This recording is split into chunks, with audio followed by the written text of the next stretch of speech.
Africa Content TV.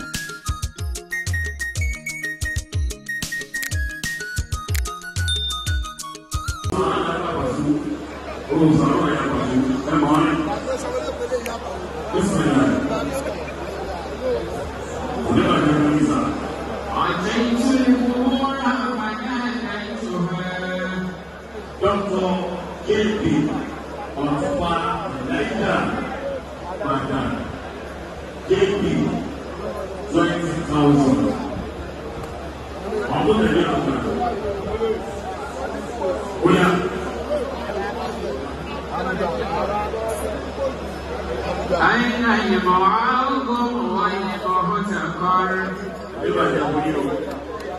وأين المدير باسم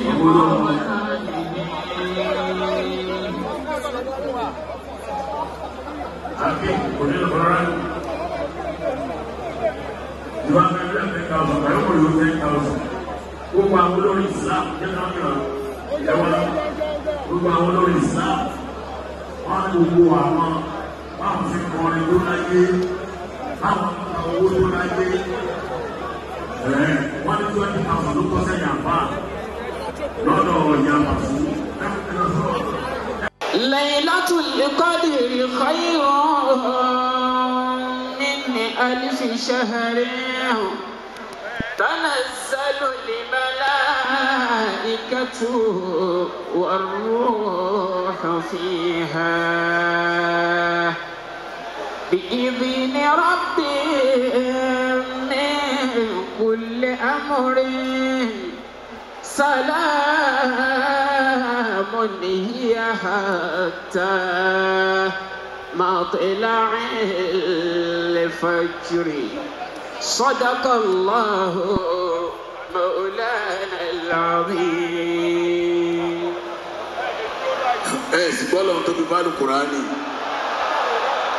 ìyẹn ti di ààyè tó yẹ ká ṣe bá gbọ́lọ̀ tó fi bálù kùránì dáadáa ni. alhamdulillahi rabbil alamin àti gbọ́ alùkùránì gbogbo àwọn àlùfáà àtàtò wọlé gbogbo yìí là ń kí o látọ̀dọ̀ bàbá wa mufti akiyi sheikh ismail gbogbo ẹ̀yà àlùfáà òní ní ìdìgbé àtúnṣe introduction kan ọmọ bẹ́ẹ̀ ṣe ń wọlé náà láàmú kí i alhamdulillahi rabbil alamin olùgbàlejò àgbàlẹ́ ní fáwọn àfáà ọ̀nà ni àlùfáà wa líláfi ẹ̀mí ìjókòó yìí ọwọ́ àfáà líláfi ló wà alhamdulillahi. بل الدنيا إذا ما الأمر ولا. líláfi ń sọ fún mi wípé líláfi ń sọ fún mi pé èmi ní máa darí rẹ. ọ̀gá báyìí márí o. wọ́n ní líláfi ọlọ́run ló máa darí wọn náà. ọ̀gá báyìí márí o. babalágbàjì náà wọlé yìí o. àlífà babalágbàjì láti lọrin. alhamdulillah.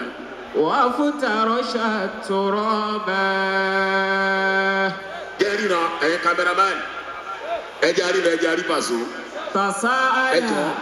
اجو عن فضائله أناس. Q dot koi. Akie buwo. Akie.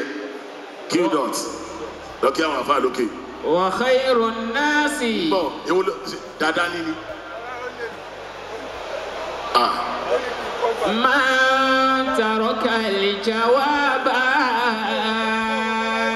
àwọn àfáà wa lágbàjì àwọn àfáà wa táyé kẹ́yìn lágbàjì àwọn àfáà wa láńrin lágbàjì àfáà líláfi ni ẹ máa wọlé ayé wọn dà ó ní. kama bodoke mbi ahla wa sahlan وخير الناس من ترك الجواب. ní báyìí báwọn àfáà wa lágbàjì bá ti jókòó à ń lọ bí fìdá.